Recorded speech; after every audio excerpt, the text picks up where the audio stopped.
Welcome to the 7-step reset, crushing anxiety, stopping the spiral before it starts. Today we're talking about neuroplasticity, part 2. Yesterday I covered neuroplasticity, and I'll finish it up tomorrow. So it's 2 in a series of 3.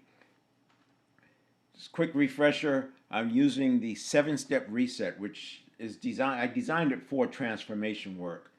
But it works with anxiety as well, crushing anxiety, stopping anxiety, because anxiety, and we're not talking about mental health, but anxiety in this context, whether it's business or going after goals or what have you, it follows the same pattern, a similar pattern as habits. And at the macro level versus the micro level, since everything is atoms, it's all very fractal. So we can see similarities at the micro level and the macro level. And we'll do that today. I'll expand and contract so we could make some of the points that are important here. Now, the 7-step reset, as I said, I created it for transformation, and it supports the 7 performance areas, which is my framework for the 90-day transformation. So the 7 performance areas: mental, physical, spiritual, emotional, relationships, professional, and financial. These are the 7 areas that I use to walk through to help a person shift their identity so that it's aligned with their quest or their life design or their purpose, whatever it is. I always want to start with purpose, or at least a proxy for purpose, and a life design or a major quest is a great proxy. I need something that's bigger than they are, because it's not easy to shift your identity, and we need something that's strong enough to overcome those gaps or the limitations. So the left side is mental, physical, spiritual. This is where what we can control. We control the left side. Emotional is in our control as well, but because it can be hijacked, because people can be emotionally triggered so easily, especially in a state of fight or flight or nearing fight or flight, I put it in the middle and say that emotional is the gateway to the right side. Because if we get hijacked, we could do everything right over here, but if we get hijacked, we lose it all over here. I say you build trust like going up an escalator, but you can lose it like jumping out the window as far as speed is concerned. And then relationship, professional, and financial. Once you're over here doing this, then you follow principles. See, over here, we have to recreate our identity. Over here, we're following principles. And that's an important point, because most of the work in the 90-day transformation is over here. And then what we do on the relationship, professional, and financial side is, as we push on it, we find new weak links and we just work those weak links. This is not about turning weaknesses into strengths. It's about, hold on a second. It's not about turning weaknesses into strengths. It's making sure our weaknesses aren't holding us back, to making sure that they're at least at a baseline where we can move forward. So that's the 7 the 7 performance areas. And then the other part of this is that, as I said, it's fractal. So as we're transforming ourselves, the biggest obstacle to habit change is habit itself. So we have to go back and look at what's going on with these 33,000 decisions a day. So this, if you look it up, humans make about 33,000 decisions a day. And those decisions, if you consider 95% of everything we do is done by habit, those decisions are actually the majority of stimulus response cycles. So let's say we're making 31,500 stimulus response cycles a day. 65,000 seconds a day, you're basically doing a new stimulus response cycle every other second. And the way I have this set up, so you have the pre-stimulus, we don't know what's coming. Then we get a stimulus, right? And we react.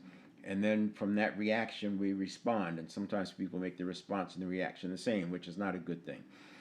And then after that response, if we don't do anything, we've already primed ourselves for the next conditioned reaction. The point here is that we have to prime ourselves, get back to homeostasis, get back to mindfulness, get back to the present moment, so when the next stimulus happens, we have a reaction and we have a pause before the response, and it's aligned with our design. That's the point about doing the laps and using the 7-step reset. So the 7-step reset is used at the micro level. Each little tiny habit, we use the 7-step reset, and we use the 7-step reset at the macro level, for example, changing our life design, or I should say pursuing our transforming for our life design. And then we have the 7-step reset. Now, if you took this screenshot yesterday or before, it's different now. I've updated it because the other one was more like written like a transition, like it was kind of mixed. So here's what we want, then here's what's happening, and here's what we used to do. Now it's all about the future. So this is all about how we want it, because I'm walking through them in a little more detail now. And we're over here, the first step. So this is the pre-stimulus. This is our state. This is how we're behaving during the day. And everyone has experienced having something good happen at the beginning of the day, and it sort of colors and helps your day move along in a nice positive way. The same way if something bad happens, especially if you're going to a big meeting or something. I remember getting a ticket before going to a meeting, and then you're distracted for the rest of the day and stuff like that. You get a flat tire, you're late. These things can have the effect of throwing you off course. We have to have ourselves in such a way that not only are we able to be strong on a good day of a good week, we have to be strong on a bad day of a good week, and we have to be strong on a bad day of a bad week. And typically on a bad day of a bad week, it's more about recovering. So that's where step 2 comes in. Step 2 is the check-in to see how we're doing. We need to keep getting back here. I don't care what happens. You owe it to your future self to get back to a growth mindset quickly. And I'm talking about in seconds, not minutes. And we can do that. There's ways to do. Everything here has levers. Every single one of these steps has multiple levers, which I'm covering now. That's why we're talking about neuroplasticity. Neuroplasticity is probably the largest lever initially, because the biggest obstacle to habit change is habit itself. So the first habit we have to overcome is the habit of staying ourselves, the habit of resisting transformation. Once that habit is resolved or replaced with a habit that's more conducive to transformation, the rest of it becomes easy. But I could spend 45 days here just working through getting that new habit in place. But once it's done, you can get back to a growth mindset quickly. You'll spot it yourself, etc. I can go on and on, but I'll talk more about that in step 2. So step 1 is our development. This is who we are. And we're going to keep upgrading that so our good days become better and our bad weeks become better, and our ability to manage in a bad day of a bad week is better. And then the step 2 is checking in to see where we are and adjusting if needed, because you know another stimulus is coming and you want to be at the right frame of mind to do that. And then steps 4, there's a pause here and by the way, this is all conditioned in. Everything that happens at step 3 and on to step 4 is conditioned in because it's happening so fast. The network of neurons, aka subconscious, where this is happening, processes at 11 million bits per second, has a reaction time of about a quarter of a second. Our conscious mind, where step 4 is happening, processes at 50 bits per second. That's compared to 11 million bits, way outgunned.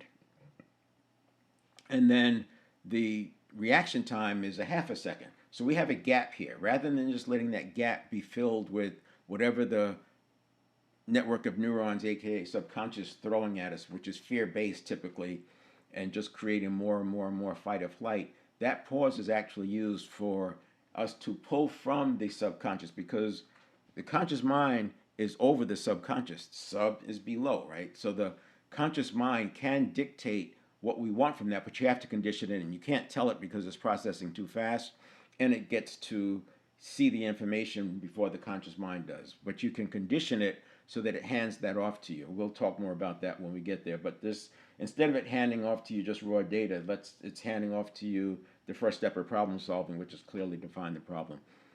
In step 4, we also do a quick check-in, sort of like here, to see where we are emotionally. If we're emotionally charged, we're going to do an emotional modulation step. And this takes 0 to 90 seconds. Typically, this 7-step process is only going to will be less than a second. It's really 6 steps, because your step 1 is just your ongoing state of being, your status quo for the day, but it is part of it. So these steps, it'll be at less than a second. But if you need to do an emotional modulation, then it could be up to another 90 seconds just to get that settled. So you're not acting out of being triggered. This is where people need the ability. When you see these videos of people being triggered and it just scales up so quickly, road rage or whatever, this is where they need to be able to learn emotional modulation. And that's the step. That's an important step, because if you do this, you have a much better chance of priming yourself back for a good next stimulus response cycle. And 6 is action, 7 is return to mindfulness. Now, today,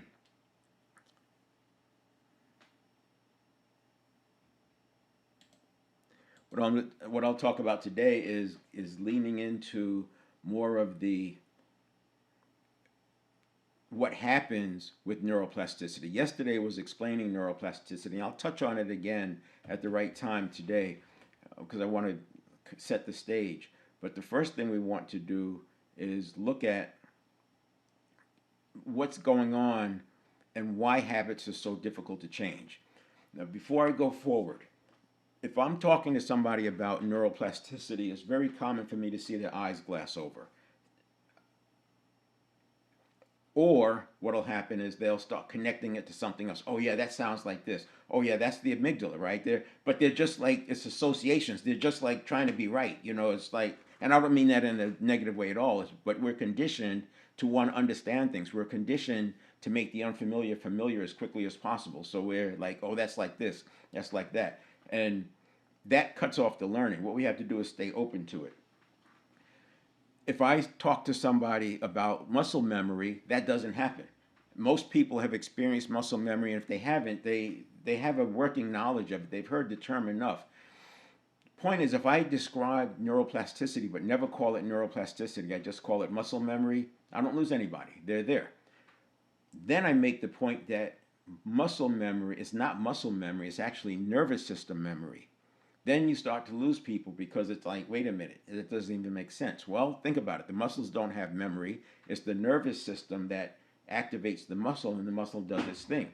So muscle memory is really nervous system memory. The second part that we're going to talk about is people will often look at this idea of the brain parts, because we've many in the industry, if you look at people who are into emotional intelligence and all that, they start talking about what parts of the brain does this and what parts of the brain does that. And that's because when emotional intelligence did most of its movement, we didn't have the access to the brain scanning tools that we do today. So we went from the philosophers in the New Thought era and before, from 1850 to about 1940, and all the books were written. The philosophers were sharing information, and the advent of the printing press, that's what created that New Thought era. So much information was published, and it was called a subconscious.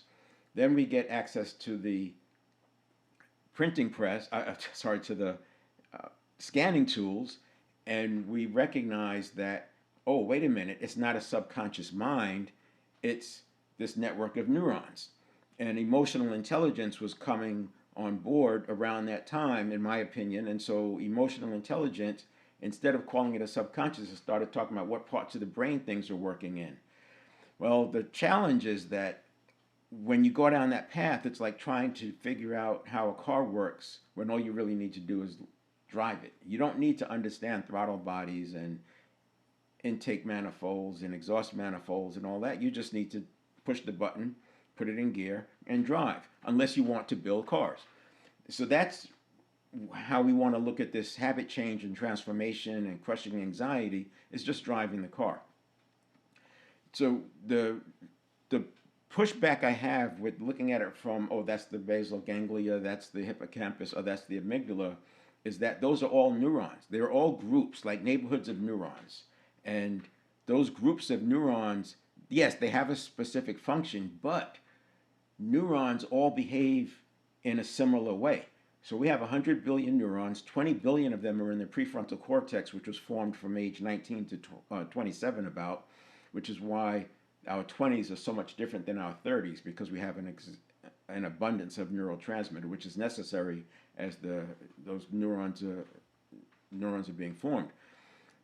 We don't have to talk about it as the basal ganglia or the hippocampus because it's all neurons and they all behave the same way. That's why we stay up at the neuroplasticity level.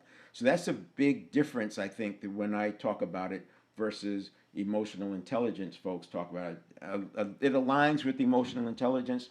It aligns with how we talked about the subconscious before that.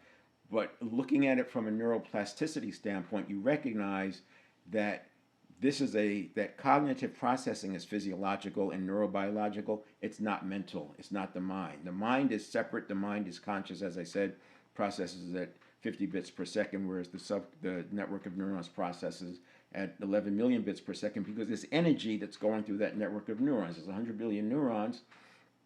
Each neuron is connected to 1,000 to 10,000 other neurons, maybe more. So that's trillions, trillions of connections. Imagine how do you get your arms wrapped around that. So that's why we have steps in a process, and that's why I talk about conditioning things in. We want to condition it in so the automaticity is working for our life design rather than not. And at this point, I like to talk about bring up the hunter-gatherer. So if we've been the human race has been hunter-gatherer for most of the 10,000 years, right? It's just the last few hundred years that we've had cars and industry and technology, etc.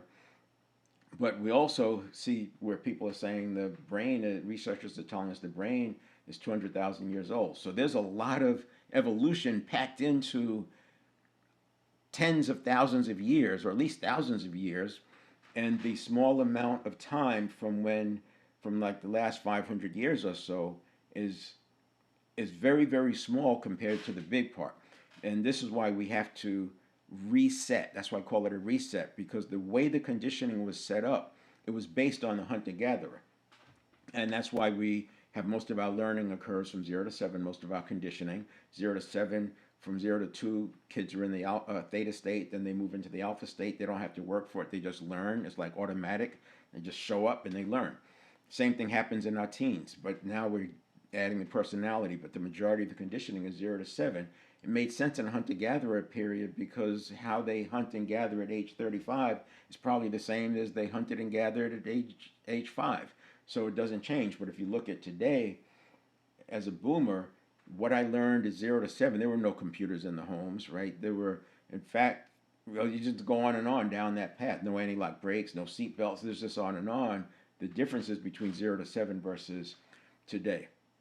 So now when you look at nervous system memory, not muscle memory, and then you look at the nervous system was conditioned from 0 to 7. Why is that? Because there's an abundance of myelin and neurotransmitter from 0 to 7, and then from 8 to 27 there's an abundance. And in the 20s we have an abundance of neurotransmitter and myelin because it's setting the model of the world based on that conditioning. So it's sort of like the prefrontal cortex locks in the learning.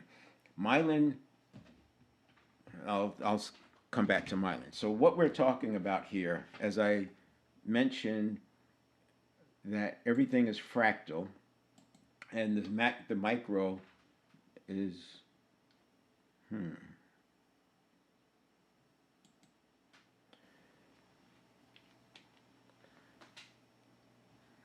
had some interesting situations today with technology. Let me just, okay, there we go.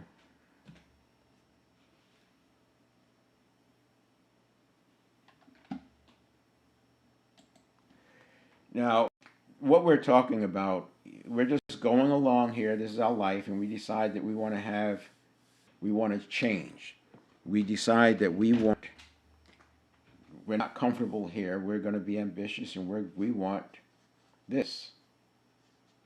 We want to do this. That's that inflection point, and then we're on a trajectory. Life here is very different than life here. Now, first of all, it's not just as simple as breaking out. There is a bit of a barrier here that creates some cognitive dissonance. That cognitive dissonance is created because we have to break through beliefs, stories, and those things. But here's what I want to focus on with this diagram. We decide we want to do this. Here is governed by habit, right? 95% of everything we do is by habit. Up here, you don't have the habit. What we're going to do is govern it by principles.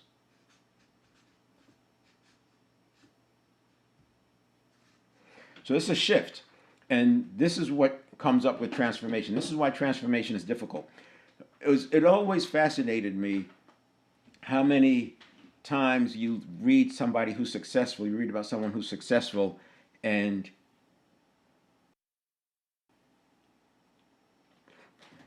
there was a point in time when they lost everything. Sleeping on their parents' sofa, being homeless. There was a point in time when they lost everything. Now you could say, one person could start believing that, gee, I have to lose everything before I can have what I really want. I would say no. What happens is when they lose everything, all their stories, all their beliefs, all their I don't want power, all their resistance, all the things holding them on first base get destroyed. And when that gets destroyed, there's no more cognitive dissonance. It's now survival. So transformation and survival now line up. And the difference between here and here is that here we get to live by habit. 95% is by habit. And up here, you don't have the habits to rely on, so you use principles. The other thing I want to point out on this page is that there's a thing called homeostasis, which is the brain and central nervous system trying to make everything efficient. They want to stabilize, versus allostasis. So think about homeostasis, stabilizing the status quo the way it's always been, and allostasis, stabilizing the trajectory. And if the best example I can use that you can look up readily, if you, whatever social media platform you're on, just look up through hikers, through THROUGH or THRU, hiker, or hiking, through hiking. And look at some of the creators who are documenting their hike. One of the things, so a through hike, an example of a through hike is the Pacific Crest Trail. There's a lot of people who have it on their goal list, their bucket list, to hike from Mexico to Canada or Canada to Mexico, right, through California, Oregon, and Washington. What you'll notice with these through hikers is when they start, they're doing 10 to 15 mile days. A lot of them, when they finish, they're doing 30-mile days. That's the allostasis in action, the example of it. We don't have to get into how the car is built, but the short version is that the brain and central nervous system are constantly predicting how much demand is coming, and when the prediction matches the demand, it cuts back on making neurotransmitter, because neurotransmitter is expensive from an energy standpoint. When it comes up short, and it's over a couple of days, it's the prediction is short, it starts to flood the system with neurotransmitter, because neurotransmitter is not just the dopamine and serotonin, serotonin being the mood enhancer, dopamine being the habit formation aid. It's also, dopamine is also a signal amplifier. So the more dopamine you have, the stronger your signal is. So there is a separation between, or difference between the neural pathway, that's this where the signal is coming from, the impulse, and the muscle. So there's a muscle junction in there, and that muscle junction is even neurotransmitter. It's called acetylcholine. And there's also sort of a junction, it's not really a junction, but there's a connection between the central nervous system and the neural pathway, and that's called glutamate. These are all neurotransmitters. So the more neurotransmitters I have, the stronger my signal can be, and the stronger my signal is, the more I can activate the muscle. So that's the homeostasis versus allostasis. Homeostasis wants status quo the way it's always been. And you, if you're in an organization, you've recognized this, the amount of pressure and tension to, let's do it the way we've always done it. I remember being in an organization, and anytime there was something new to do, somebody would pull out the old PowerPoint presentation and essentially recreate the past with different words. It's bizarre now looking back at it through this lens. But here's what's interesting. When you are here and you're moving up this line, when you are going up, there is a lot of resistance.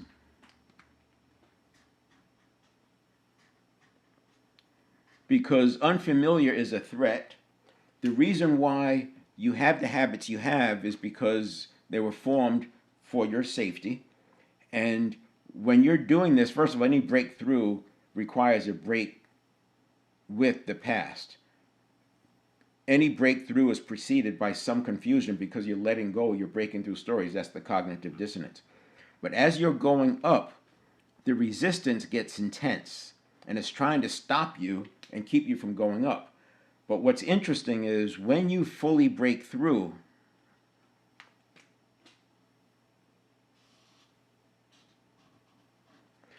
the same energy that was resisting to keep you alive turns into like empowerment catalysts.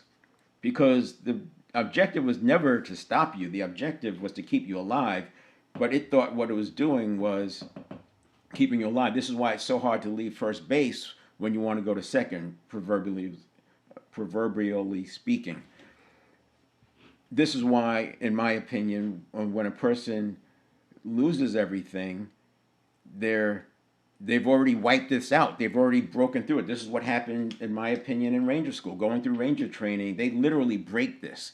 All this resistance, you just pound it every day, and it just breaks away. It's like you wear it out. I had a broken wrist. My hand was up here on the wrist, and what they had to do was, now think about it. I was at the time, I was deadlifting like 400 pounds. And there's nothing connecting the wrist to the bone other than tendons, ligaments, right? Tendons, ligaments, muscles, etc. So I'm lifting 400 pounds in a deadlift, pulling that bar up. So when my wrist broke, the hand got snatched up here. And what they did was they put these tubes on my fingers and had weights on them. And they just left it there for a couple of hours. And it literally fatigued the muscles, it fatigued everything, and then they could move my hand back into place and on and on. It's a visual of what happened in Ranger School, whereas they just beat on this thing over and over and over until it fails, and then you're free to build. So what I'm talking about with the 7-step reset is to do all of that without having to lose everything, without having to spend 8 weeks with people yelling at you in your face and making you wake up at 3 o'clock in the morning and crawling through mud, etc. You can do it by understanding and applying neuroplasticity. So that's the homeostasis and allostasis. Now,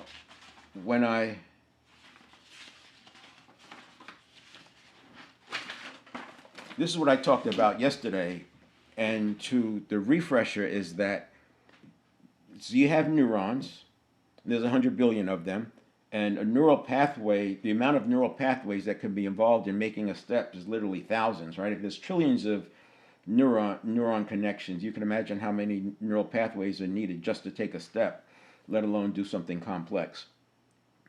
And a neural pathway is made up of neurons and then neurotransmitters, synapses in between. Synaptogenesis is the process of the neurotransmitter sort of being pruned away from unused neural pathways to be put into neural pathways that are active. This is that feeling at the beginning of the season when you feel a little awkward, but it only lasts a day or two, and then by the third day you're back on track. The neurotransmitter was either produced to fill in those neural pathways, or another neural pathway was pruned. So if you have seasonal sports, you can imagine the synapses moves from one set of neural pathways over to the other ones. It's the way the body operates. Again, it makes sense when you look at it from a hunter-gatherer standpoint. With allostasis, what we're doing is creating more synapses, more neurotransmitter, and then these purple lines are depicting myelin. So this is not how a neural pathway looks. You can look it up. It's completely different there, but it makes it easier to explain. So here we have a myelinated neuron.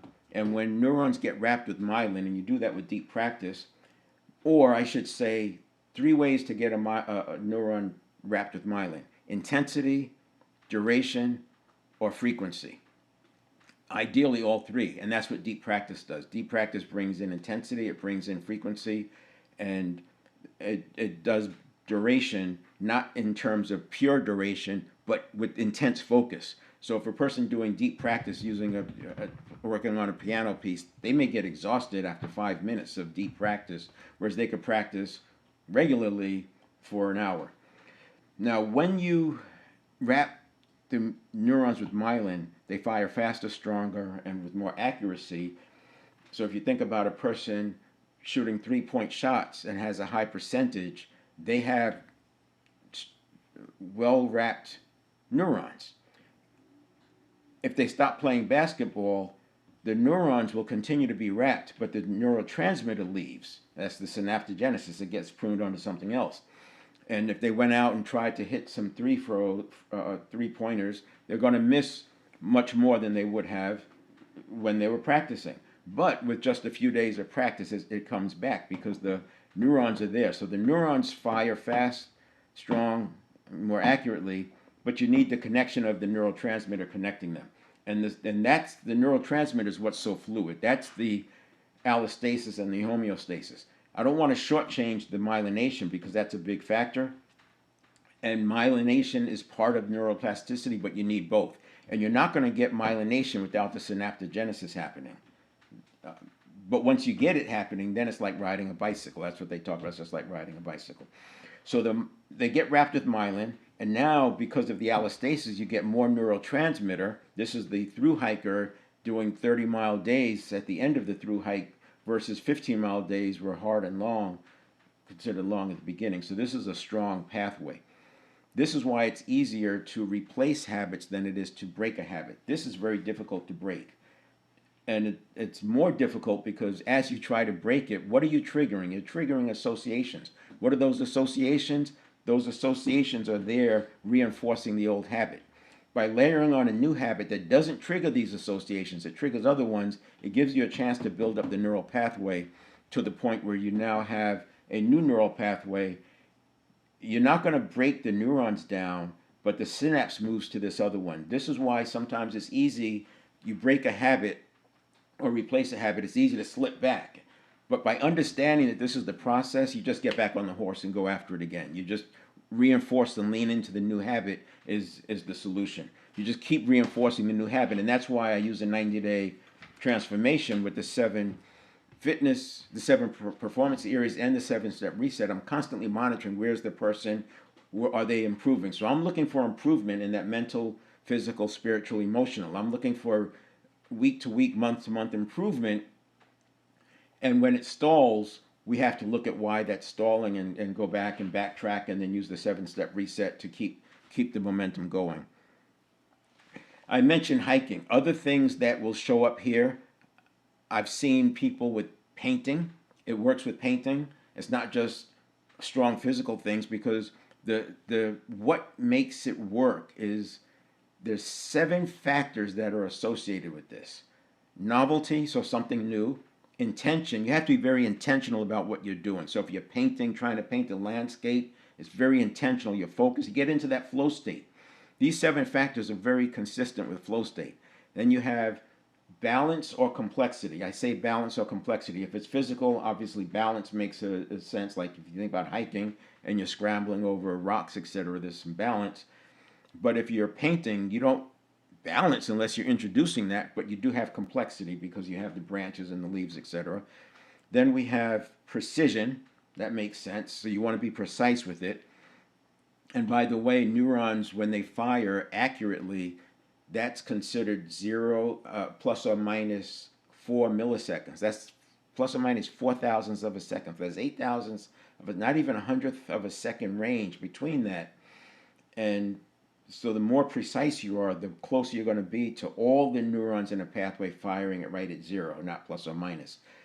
So that was precision. And then progression. We want to keep increasing it. And the through hikers don't get from 15 to 30 just by, it doesn't just happen. They're pushing it. They're going, 15, then they're doing a few 17-mile days. Then they're doing a few 19-mile days. Then a few 22-mile days. And a lot of the through hikers, they set these goals and they have to be at the post office to pick up their things by this time.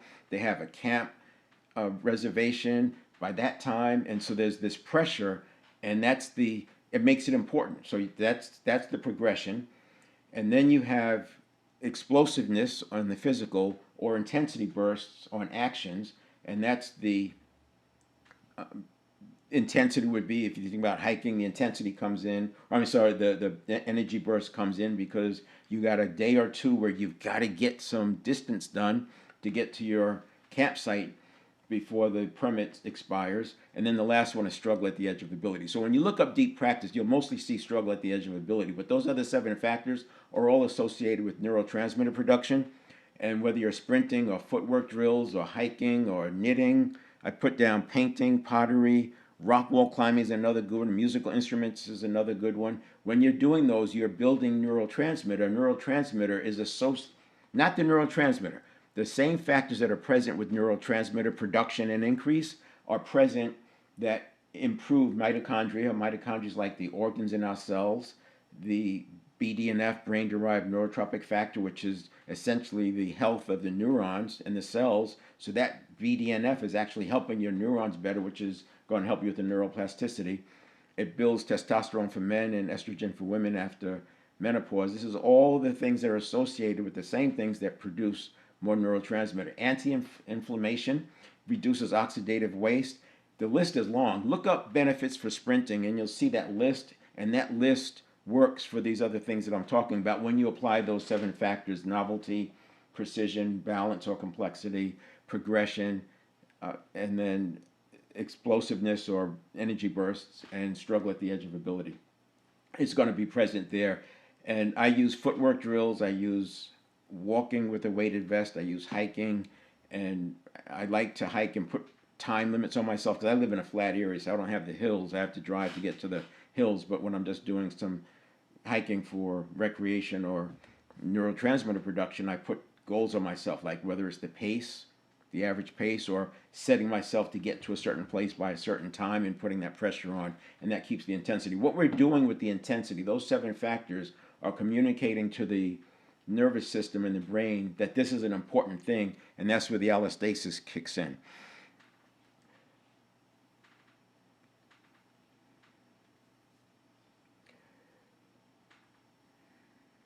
Just checking my notes, make sure I covered everything I want.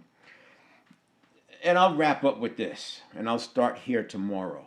This works better when you have a purpose, when you have meaning, when you have a goal that's bigger than yourself. So if I'm working with somebody or someone who wants to work with me, we'll talk about their plan. If their plan is something that's well within their reach, I wait for them to come up with something bigger. And if you are doing this yourself, you can ask yourself, what does this look like if I 10x it? Now, the first thing you'll do is probably say, I can't 10x it. It's impossible. Can't 10x. Yeah, but what if you could 10x it? If a person, because there are examples out there where somebody 10x'd it, probably. If you could 10x it, what does that look like? And then what would have to happen? And what you'll find is that there's a lot of things that this person is uncomfortable with between them and the ability to do 10x. There's just a lot of things they've never done before, which is why they don't have the associations to support it. This gets back to this kind of image where you have you want to do this, but you have the resistance pushing you back down. I actually drew it better on this one. You have the resistance pushing you back down, and then you have to break through. And once you accept that 10x is possible and I'm going to do it, and you recognize that you're going to need other people to help you, then we get into the 7 performance areas and we work through that. So it makes sense to have something bigger than yourself. It doesn't have to be purpose. It could be a proxy for purpose, but I like to have something that's big enough and important enough that you're willing to crawl over broken glass. You're not going to have to crawl over broken glass, but to take the steps, you have to have the kind of energy and desire that it takes to walk over broken glass. The other thing I'll talk about tomorrow is how we have to not start the next thing the way you've always done it. You have to start the next thing with the end in mind. This is one of the habits in 7 Habits of Highly Effective People. You can look up Merlin method, MERLIN, Merlin method, but it's the way I do it is I draw the box at the end. Let's do it right here, and then we'll close with that. So instead of doing, I'm making like a process flow. Instead of what do I do next? What's my step? Where will I go? We're going to do this. What's my outcome?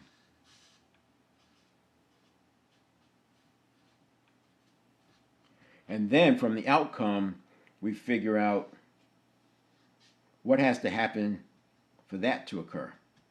And then we do the same thing here and here. And then we have our first step. So this is something else that we do. We don't just start with purpose. We start with purpose and then back into what we do today. If you don't do that, what you'll find is that you will tend to do what you've always done. If you ask the question, what should we do first? The answer is almost always what you've always done, some variation of that. If you ever watch someone who's habitually late all the time, you'll watch that they do the same thing each time. And if you can just get them to, wait, let's work backwards. What time do we want to be there this time? Okay, what has to happen for us to get there? We have to leave by then. What has to happen for us to leave by then? We have to blah, blah, blah. And then you get back here and you recognize, oh, I have to start a half hour earlier than I've been starting. But because they've always done it the same way, they've never changed that. They just try harder. It's a simple example, but that's why we start there. So we start with purpose and we start with the outcome, and then we work backwards and come up with our first step. And then the neuroplasticity, we have context for neuroplasticity, we have context for deep practice, we have context to create the allostasis. And we'll talk about this tomorrow, and I'll bridge it into why neuroplasticity and priming are intertwined. But I would say focus on the neuroplasticity because it's the habits, right? And the biggest obstacle to habit change is habit itself. Let's see. Now, this was, again, I got a little off track talking about transformation, but remember, anxiety follows the similar path. As a matter of fact, excitement and anxiety have the same signature. It's both energy running through the neurons. We'll get into emotional later at step 5, but I know emotional intelligence talks a lot about emotion. I don't want to bring that into play here because in step 2, what we're going to do is make sure we're at a good state of being, mental, physical, spiritual, and emotional state of being, and that our self-image is in check. And the self-image is going to be in check because we're going to build habits around it. So we don't have the negative self-talk, not because we've stopped ourselves from doing it, but because we've created different associations, so the habits are different, and the other habits die.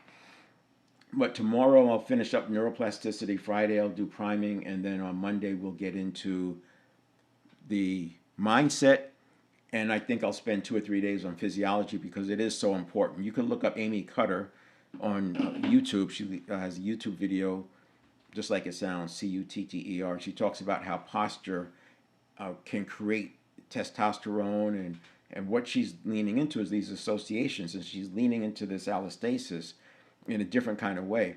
And you'll find, if you look hard enough, that there are people who say it doesn't work. Well, what I would argue is that, first of all, you can get research to say anything you want these days. It's a shame that it's gotten to that point. But I can explain it through the lens of neuroplasticity and why it does work, but also what's going on when it doesn't work. And that's one of the ways that you can understand neuroplasticity. When you understand what goes wrong when it doesn't work, it gives you a way to understand what's going on with the manifestation crowd or the law of attraction crowd, and you'll be able to see that entire spectrum of law of attraction through the lens of the network of neurons. You may not get there tomorrow, but once you start seeing the world through the network of neurons and you lean into and experience neuroplasticity, then it starts to happen. All right, so that is it. We'll see you tomorrow, 8 o'clock Pacific Standard Time. The recordings will be out on the platforms for a few days, and you can also get more information at 7stepreset.com. That's where I put the some of the older videos, but certainly today's will be there through tomorrow. Then tomorrow's will replace it. All right, we'll see you next time.